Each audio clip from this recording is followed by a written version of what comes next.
नमस्कार, विशेष देख रहे हैं आप, साथ आपके मैं हूं अर्पिता। शुरुआत करेंगे नेपाल से आई एक बड़ी खबर की, जो अब नेपाल में स्थिरता की दस्तक देते हुए नजर आ रही है। दरअसल काफी खींचतान के बाद अब एक नाम जो सामने आया, सुशीला कार्की का, उन्हीं को लेकर अब जानकारी सामने आ रही है कि उन्हें ही अब अंतरिम प्रधानमंत्री का पद दिया जाएगा।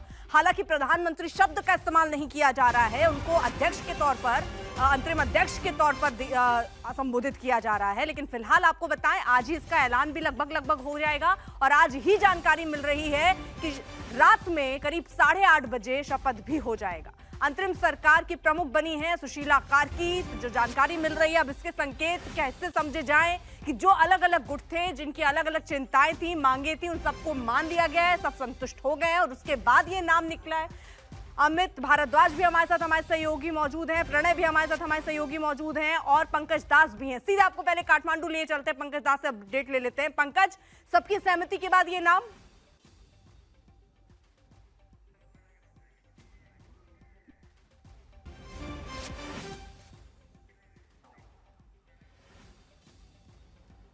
जी, शायद आपकी आवाज नहीं आ पा रही, एक बार फिर से कनेक्ट करेंगे। प्रणय, ये स्थिति क्या दिखाता है कि अभी सब कुछ सही है, हालात अब नॉर्मल हो रहे हैं और हम उसी नॉर्मल दिशा में आगे बढ़ रहे हैं, या अभी भी विरोध को कोई स्वर हो सकते हैं जो मुकर हो जाए?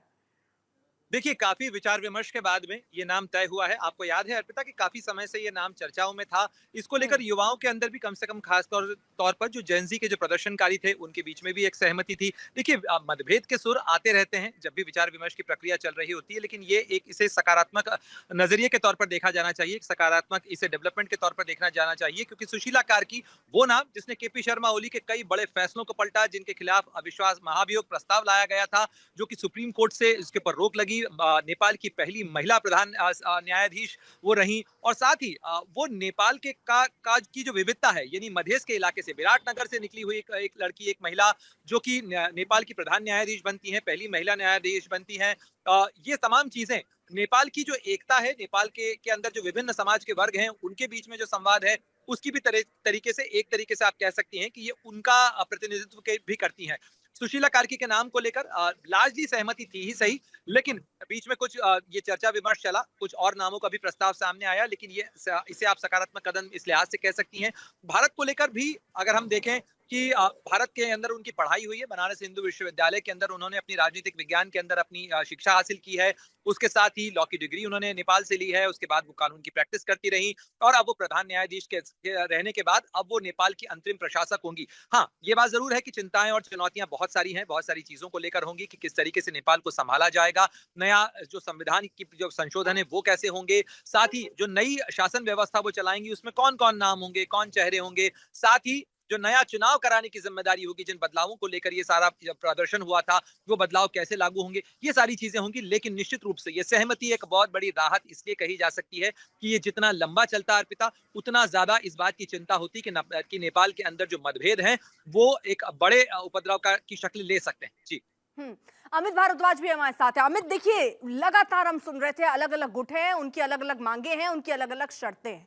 क्या वो सारी शर्तें मान ली गई हैं, और प्रमुख शर्तें वो कौन सी, जरा एक बार बता दीजिए, जिन पर सहमति बन गई और उसके बाद ये फैसला?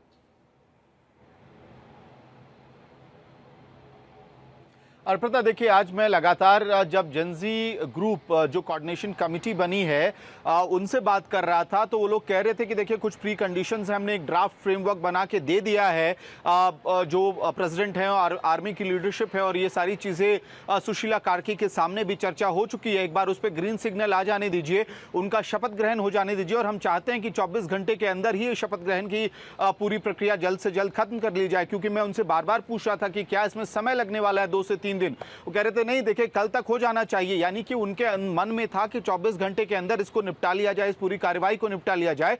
और इसमें एक प्री कंडीशन था, प्री कंडीशन सबसे टॉप प्रायोरिटी पे था कि कैसे आपको संसद विघटित करना पड़ेगा। उसके 2 कारण थे। नंबर 1 कारण कि अगर संसद विघटित नहीं होता है, डिसॉल्व नहीं होता है, तो सुशीला कार्की भले ही नए अंतरिम सरकार की अध्यक्षता करती, लेकिन कानून बनाने का अधिकार उन्हीं नेताओं के पास होता, उन्हीं सांसदों के पास होता जिनके खिलाफ नेपाल के युवाओं ने विद्रोह किया, जिसके खिलाफ नेपाल के युवाओं ने क्रांति की और जिसकी वजह से वायलेंस 9 तारीख को हुआ। जल्दी से ये भी अपडेट दीजिए, क्योंकि आज ही 8:45 पर शपथ ग्रहण होनी है। क्या मंत्री के पद पर भी कोई शपथ लेगा?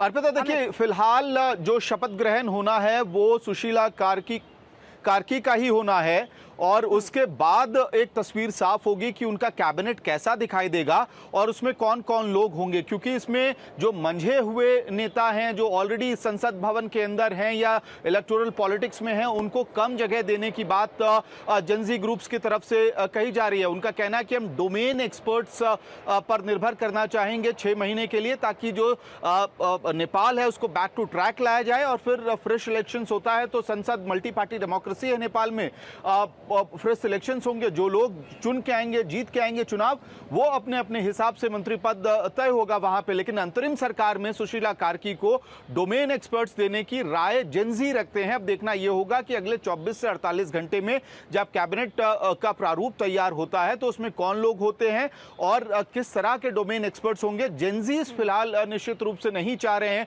कि वो कैबिनेट में शामिल हो, लेकिन अगर आखिरी वक्त में ये ओपिनियन बदलता है तो वो भी हमें देखना पड़ेगा। अर्पिता, ठीक है प्रणय, क्योंकि ये अंतरिम सरकार के अध्यक्ष के तौर पर आसीन होंगी, तो ऐसे में भारत के लिहाज से इसे कैसे देखें? सुशीला कार्की के साथ कैसे संबंध हो सकते हैं भारत के, क्योंकि अब ये भी महत्वपूर्ण है, हमारा पड़ोसी देश है और हमारे संबंध कैसे वहां सही रहें, ठीक रहें, उस दिशा में भी भारत सोच रहा होगा स्वाभाविक तौर पर। देखिए, निश्चित रूप से भारत की करीब 1700 किलोमीटर से ज्यादा की सीमा नेपाल के साथ लगती है। रोटी बेटी का रिश्ता है नेपाल का और भारत का, और निश्चित रूप से नेपाल का बहुत सारे सामान की आवाजाही जो है वो भारत के जरिए होती है। तो नेपाल के अंदर भी उस चीज को लेकर संवेदनशीलता है और भारत के अंदर भी उस चीज को लेकर जो है एक तरीके की संवेदनशीलता आप कह सकती हैं वो है। जहां तक सुशीला कार्की का सवाल है, मैंने आपसे पहले ही कहा कि सुशीला कार्की ने राजनीतिक विज्ञान के अंदर अपनी जो पढ़ाई है वो बनारस हिंदू विश्वविद्यालय से की। भारत के कई राजनेताओं के साथ में उनके अच्छे संबंध रहे हैं। प्रधानमंत्री मोदी को लेकर भी वो उनके जो विचार हैं वो जता चुकी हैं, काफी सम्मान करती हैं। जहां तक नेपाल के अंतरिम प्रशासक के तौर पर उनकी पहली प्राथमिकता तो होगी नेपाल के अंदर राजनीतिक स्थिरता को लाना, वहां पर किस तरीके के बदलाव होते हैं उसके अंदर भारत का जहां तक सवाल है, भारत क्या भूमिका निभा सकता है एक पड़ोसी होने के नाते कि नेपाल के अंदर स्थिरता रहे, राजनीतिक रूप से वहां पर विकास जो प्रक्रिया है वो आगे बढ़ सके, उसमें निश्चित रूप से भारत सरकार की जो प्रक्रिया है या भारत उसके अंदर जो सहयोग दे सकता है वो निश्चित रूप से होगा। जहां तक सुशीला कार्की का सवाल है, तो पहले ये देखना होगा कि वहां पर स्वरूप क्या होता है सरकार का, किस तरीके से सरकार सामने आती है, उनकी प्राथमिकताएं क्या होती है और उसके अंदर वो भारत से किस तरीके से अपनी डीलिंग्स रखना चाहते हैं। ये तमाम चीजें अभी अस्पष्ट हैं अर्पिता, इसलिए उसका इंतजार करना होगा। लेकिन निश्चित रूप से सुशीला कार्की एक अनुभवी प्रशासक तो कही जा सकती हैं, वो प्रधान न्यायाधीश रही है नेपाल की, एक मैच्योर नाम है, कॉन्स्टिट्यूशन समझने वाला नाम है। यानी वो जो तमाम संशय चल रहा था कि क्या नेपाल के अंदर गणतंत्र खत्म हो जाएगा, क्या वहां पर व्यवस्था पूरी तरह से बदल जाएगी, लेकिन सुशीला कार्की के नाम पर एक सहमति बनना ही अपने आप में ये बताता है कि एक परिपक्वता दिखाई गई। उसके अंदर सेना प्रमुख की भूमिका भी महत्वपूर्ण कही जा सकती है, जो राष्ट्रपति हैं रामचंद्र पौडेल उनकी भूमिका महत्वपूर्ण है, और साथ ही जो जेनजी हैं, देखिए ये जितनी बातें कही जा रही थी उन्होंने भी बड़ी परिपक्वता का परिचय दिया। एक अनुभवी नाम को उन्होंने चुना है और उन्हें आगे किया है जिनसे रिफॉर्म की उम्मीद की जा सकती है, जिनसे व्यवस्था के अंदर सुधार की उम्मीद की जा सकती है। व्यवस्था परिवर्तन के साथ साथ व्यवस्था का सुधार बहुत जरूरी होता है। जी ठीक है प्रणय, रहिए जरा आप नजर बनाए रखिए। वहीं सुशीला कार्की के सामने बहुत सारी चुनौतियां हैं और उनमें से एक बड़ी चुनौती है, इस आंदोलन में बहुत ज्यादा नुकसान हुआ है, उस नुकसान से नेपाल को उबारने की एक बड़ी चुनौती उनके सामने है।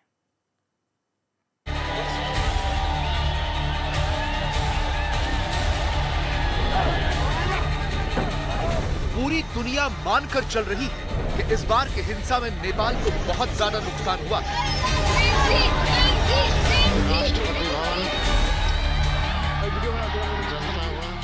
जेनजी के प्रदर्शनकारियों की ये ऐसी हिंसा थी कि नेपाल पता नहीं कितने साल पीछे चला गया है। नेपाल पहले ही एक गरीब मुल्क है और इस बार की ऐसी हिंसा में प्रदर्शनकारियों ने नेपाल को जला ही डाला।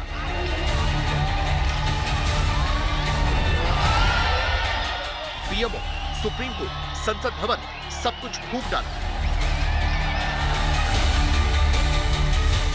अब जब थोड़ी शांति हुई है तो ये अनुमान लग रहे हैं कि नेपाल में कुल कितना नुकसान हुआ है। अनुमान है कि सिर्फ नेपाल की होटल इंडस्ट्री को ही इस हिंसा से 25 अरब नेपाली रुपए का नुकसान हुआ है। पूरे नेपाल में प्रदर्शनकारियों ने करीब 24 होटलों में तोड़फोड़, आगजनी और लूटपाट की है। सबसे बुरी तरह से काठमांडू का हिल्टन होटल प्रभावित हुआ, जिसे अकेले ही 8 अरब रुपए का नुकसान हुआ है।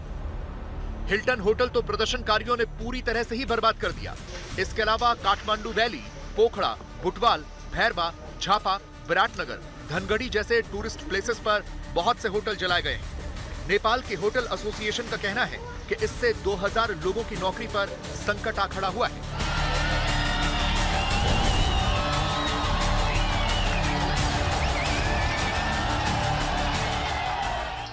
नेपाल की होटल एसोसिएशन अब इन होटलों के पुनर्निर्माण में अपनी असमर्थता जता रही है। मांग हो रही है कि होटलों में हुई इस हिंसा की जुडिशियल कमेटी से जांच कराई जाए और फिर उन्हें उसी हिसाब से मुआवजा भी दिया जाए। यहाँ ये भी ध्यान रखना होगा कि नेपाल टूरिज्म पर आधारित इकोनॉमी है, वैसे ही बहुत गरीबी है। टूरिज्म नेपाल के जीडीपी में 7% का योगदान देता है और उसमें ऐसा नुकसान हो जाए तो फिर क्या ही होगा।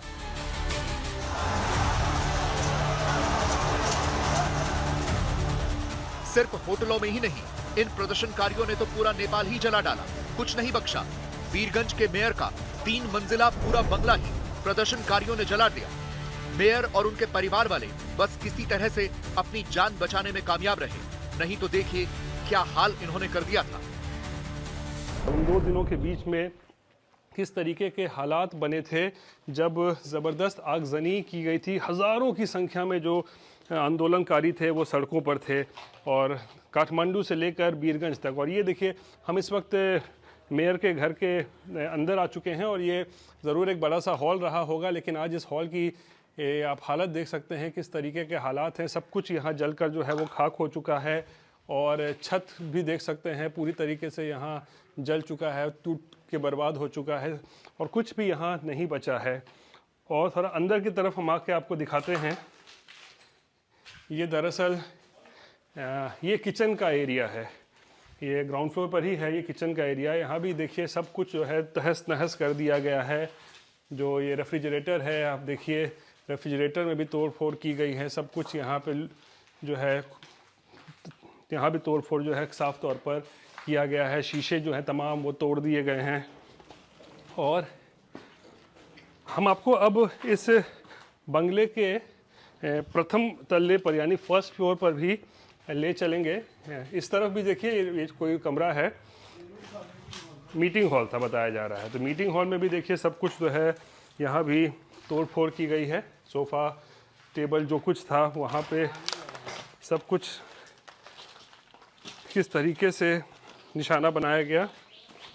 और अब हम इस बंगले के फर्स्ट फ्लोर पे चल रहे हैं और आपको दिखा रहे हैं कि फर्स्ट फ्लोर पे भी किस तरीके का मंजर है और किस तरीके से यहाँ भी जो है लूटपाट, आगजनी सब कुछ जो है वो किया गया है। दरअसल फर्स्ट फ्लोर पे जब आते हैं तो इस पर दरअसल बताया जा रहा है कि उनका परिवार रहता था। बेडरूम जो है इधर इसी तरफ है फर्स्ट फ्लोर पे ही। और देखिए ये एक हम बेडरूम में आ गए हैं और बेडरूम की तस्वीरें देखिए, चारों तरफ तोड़फोड़, बर्बादी, आगजनी और लूटपाट। फिलहाल विशेष में आज के लिए बस इतना ही, लेकिन देश दुनिया की बाकी खबरों के लिए आप देखते रहिए आज तक।